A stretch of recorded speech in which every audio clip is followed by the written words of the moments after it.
Hamza salam, kanalıma yeniden xoş gəldiniz. Əslində biraz başqa konseptdə və başqa bir video çəkəcəkdim ümumiyyətlə, amma sizdən gələn çoxsaylı istəkləri nəzərə alaraq yenə bu videonun növbəti serisini davam etdirmək fikrinə düşdüm. Ümumiyyətlə imtahanlar qoyuram videonun adını, çünki konkret bir şeydən danışmayacağam, amma siz çox sevirsiniz. Ümumiyyətlə yazırsınız ki, imtahanlar haqqında gəlsin.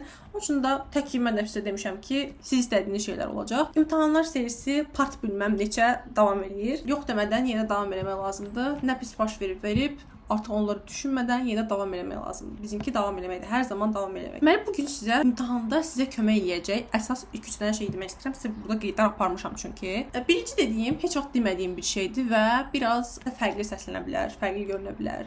Amma yəni bu biraz psixolojik baxımdan olan bir məsləhət olduğu üçün bu hamıya aid deyil. Mən bunu kateqoriya olaraq, məsəl üçün müəyyən kateqoriyalı insanlara aid edirəm. Bunu hamı istifadə eləməsin.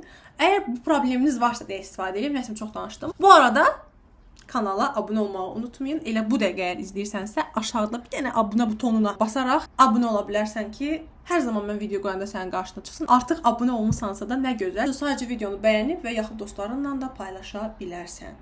Nəysə, bunlar elədirsə davam edirik. Birincisi psixolojik olaraq bir şeydir. Yenə deyirəm, bu hamıya aid deyil. Əgər siz çox gərgin olursunuzsa, həddən artıq, məsəl üçün imtahanı bitirdiniz. Məsələn, elə insanlar tanıyıram ki, çünki özüm də onlardan biriydim. İmtahan verən zaman, yəni deyək ki, imtahanda oturmuşam, amma bundan sonra mənə sıxan növbəti bir şey bilirsinizsə nə olur? İmtahanın özündən başqa. Bilirsiniz nə olur? İmtahandan çıxandan sonraki baş verəcəklər. Bu mənim evdəki, məsələn, valideynlərim mənim üstümə gəlib soruşmalı deyil, ya ki, yəni necə yazdın falan. Yox, əksinə valideynlərim heç vaxt məni sıxmayıblar. Heç vaxt, yəni belə bir şey olmayıb ki, sən oxu, nə bilim, üstümə təzyiq qoysunlar. Əksinə mən fikirləşirəm bəlkə də mənim biraz bu dərəcədə çox lazımsız dərəcədə, ifrat dərəcədə məsuliyyətli və oxumağımın səbəbi əslində onların elə olmamalıdır. Bəlkə də onlar mənim üstümə çox belə təzyiqlər qoysaydılar, belə desəydilər, həmən belə olmaz. Ümumiyyətlə mən həmişə gərginlik verən imtahandan çıxandan sonra o imtahan cavabları, məsəl üçün necə izah edeyim sizə? Bilirsiniz ki, əgər kitabçanı götürmüşsünüzsə, konkret əlinizdə var da nə yazmısınız və imtahandan çıxan kimi də cavablar çıxacaq YouTube-da, internetdən müəlliməmiz atacaq, nə edəcək. Siz onları yoxlaya bilərsiniz. Bu məni ən stressləndirən andır. Bunu çox yaxşı anlayan insanlar da var, amma bunu ümumiyyətlə anlamayan insanlar da var. Anlayan insanlar ümumiyyətlə ki, mən kimi düşünən adamlardılar. Psixoloji biraz o cəhətdən anxiety, narahatçılığı olan insanlardır. Amma o insan demək ki, yəni o qədər narahat deyil, nə gözəl. Tək elə deyilsə tək elə olmayın, amma sırf mənim kimi düşünən çox insan görmüşəm deyə istədim sizə deyim, bəlkə sizin də aranızda belə olanlar var. Deməli imtahan qurtarandan sonra çox gərgin olursunuz. Fikirləşirsiniz ki, hələ bunu yoxlamaq var, hələ görəsən bu cavablar necə olacaq. Əgər o qədər imtahanı nə yazdığınızı yoxlamaq istəmirsinizsə, o sizə əlavə stres, qayğı, gərginlik verəcəksə, kitabçanı götürməyin. Yəni zaten sonda nə bilim onu yarım saat dilinə deyir də, ondan əvvəl çıxın və kitabçanı götürməyin. Kitabçanı götürüb sizi əlavə stresə düşmək istəmirsinizsə ki, həmən istəyirəm ki, konkret cavablar çıxanda mənə sürpriz kimi olsun da, yəni bir dəfə görüm ki, məsəl üçün bu balı yığmışam, mənə SMS gəlsin və yaxud da girim baxım ki, bu balı yığmışam. Yəni oturum ondan qabaq oturum onları bir baxım, hesablayım. Düşünüm ki, hə, bu pul üstü gələ bilər, bu qədər az gələ bilər, bu qədər çox gələ bilər. Bunu eləmək istəmirsinizsə kitabçanı götürmə. Yəni sənə o əlavə gərginlik verəcəksən, məhv eləyəcəksən, o kitabçanı götürmə deyirəm. Mənim məsləhətim budur. Amma yoxsa yenə də belə bir gərginlik yoxsa götür kitabçanı da, lap yaxşı hesabla. Növbəti suallardan biri odur ki, birinci biz asanları işləyirik, yoxsa çətinləri işləyirik. Bir sıra insan belə düşünür ki, mən birinci çətinlərlə başlayım imtahanda. Çünki deyirlər ki, imtahana başlayanda hələ beynimiz açıq olur, tam yüklənmiş olmur. Ona görə də birinci çətinləri yazmaq daha məsləhətlidir ki, sonra axıra zaten beynimiz yorulsa belə, yüklənmiş olsa belə asanları işləyə biləcəyik. Yoxlamısansa və əgər bu səndə belə alınırsa çox gözəl, onda belə də davam elə. Amma mənim və bir çoxunun fikrincə isə bu o qədər düzgün məsələ deyil. Çünki sən çətinlərə vaxt ayıranda nə qədər də beynin açıq da olsa, amma birinci stresli bir dönəm deyilən bir şey var. İmtahana ilk bir yarım saatı və yaxud da 20 dəqiqəsi daha artıq stresli olsun. Sonradan da o çevrəyə, o ortama alışdığın üçün o stres dəqiqə və dəqiqə azalmağa başlayır. Yəni başdakı stresin sənin ortasında və ya da sonunda imtahanın o qədər də olmur. Bundan əlavə olaraq da, məsəl üçün çətin suallara sən çox vaxt sərf edəcəksən. Çətin suala xeyli vaxtın gedəcək. Elə bir suala bəlkə çətindir. Sən bilmədiyin və ya çətin gələn fəndə, yəni konkret burada təbii ki, vaxtın daha çox gedəcək, yəni ki, bildiyin fənə baxanda. Sən o bilmədiyin çətin fəndə o qədər vaxt aparacaqsan ki, imtahanın böyük bir saatı artıq ona getmiş olacaq. Sən də ortada o çətindən çıxa bilmirsən. Həm də ki, heç olmasa əzbər bildiyin, rahat yaza biləcəyin asanlar belə qalıblar. Mənim fikrim budur ki, ondansa sənə bal verə biləcək suallar var da orada. Mənim fikrim budur ki, ilk öncə başlayan zaman sənə ən rahat gələn, asan gələn fəndən başla. O fəndən aid sualları işlə, konkret onda sənə rahatlıq yaranacaq. Sən artıq onları işləyəcəksən, tapa biləcəksən və baxacaqsan ki, saatına hələ var, amma sən bir hissəsini bitirmirsən.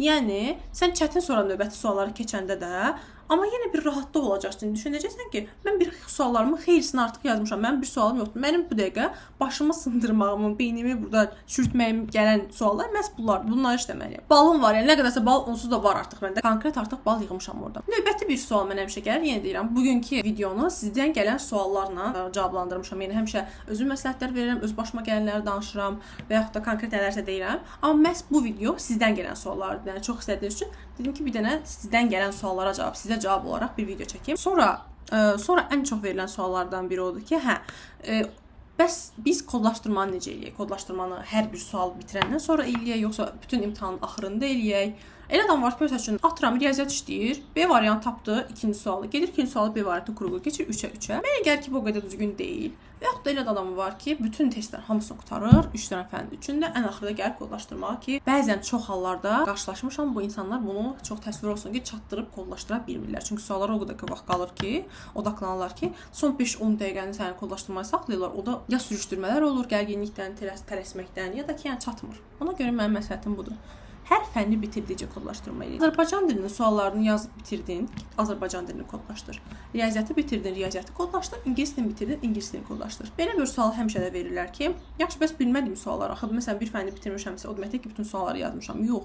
Mən həmişə deyirəm ki, əgər baxırsan yaza bilmədiyin sual varsa, üstündə oturub vaxtını, beynini çürütmə, keç növbəti suala. Bütün hamısını qutarandan sonra testlərin ora qayıdarsan. Və sonda bu bütün hamısını yazıb qutarandan sonra qayıdırsan, bir orada olan sənin vaxtında yaza bilmədiyin suallara indi baxırsan. Əgər vaxt qalsa artıq onlara baxacaqsan. Bəzən ən çox baş verən problemlərdən biri bilirsiniz nədir? Sizə elə gəlir ki, imtahanda hamı yaza bilir sizdən başqa. Bu çox hamıda baş verən adi bir bu nədir belə?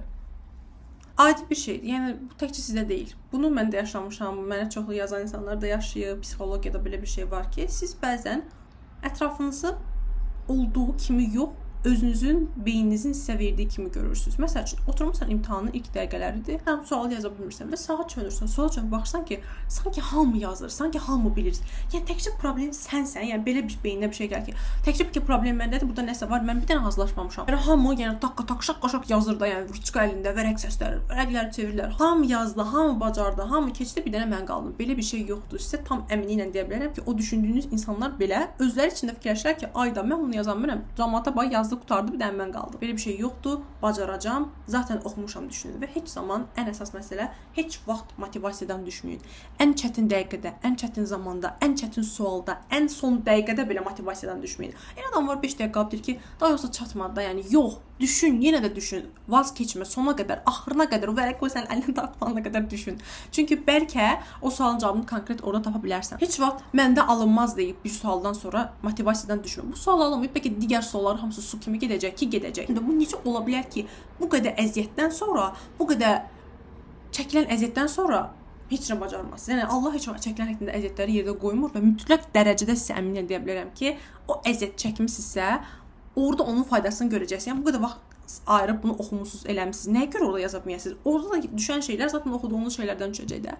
Sadəcə mən onu demək istəyirəm ki, stresin, ən önəmlisi stressdir. Stresin sizin fikirlərinizin, düşüncələrinizin, motivasiyanızın, savadınızın qarşısına keçməyə qoymayın. Bilirəm nə dərəcə çox çətin də ola bilər. Əsəbləşə də bilərsiniz mən dediyim bu sözə görə. Çünki mənə deyəndə əsəbləşirdim. Stresin sizin o boyda çəkdiyiniz, illərin çəkdiyi, ayların çəkildiyi əziyyətini məhv eləməyinə qoymayın. Nə olur olsun stresi kənara atın, motivasiyadan düşməyin. Motivasiyalı olsanız, inanın çətin bir sual belə o qədər özünüzə motivasiya verə bilərsiniz ki, beyniniz o qədər açıla bilər, yaxşı işləyə bilər ki, ən çətin sualı, heç bilmədiyiniz sualın belə cavabını tapa bilərsiniz. Heç vaxt motivasiyadan düşməyin. Ən böyük mənim sizə məsləhətim budur. Nəysə, çox danışıq vaxtınızı almaq istəmirəm. Başqa suallarınız varsa da yenə də burada cavablandıracağam. Çünki əsas yazdığınız sualları belə baxıram ki, cavablandırdım. Amma part 2 də gələcək. Çünki yenə də suallar çox idi. Həddən artıq bir dənə 2 dənə sual deyildi.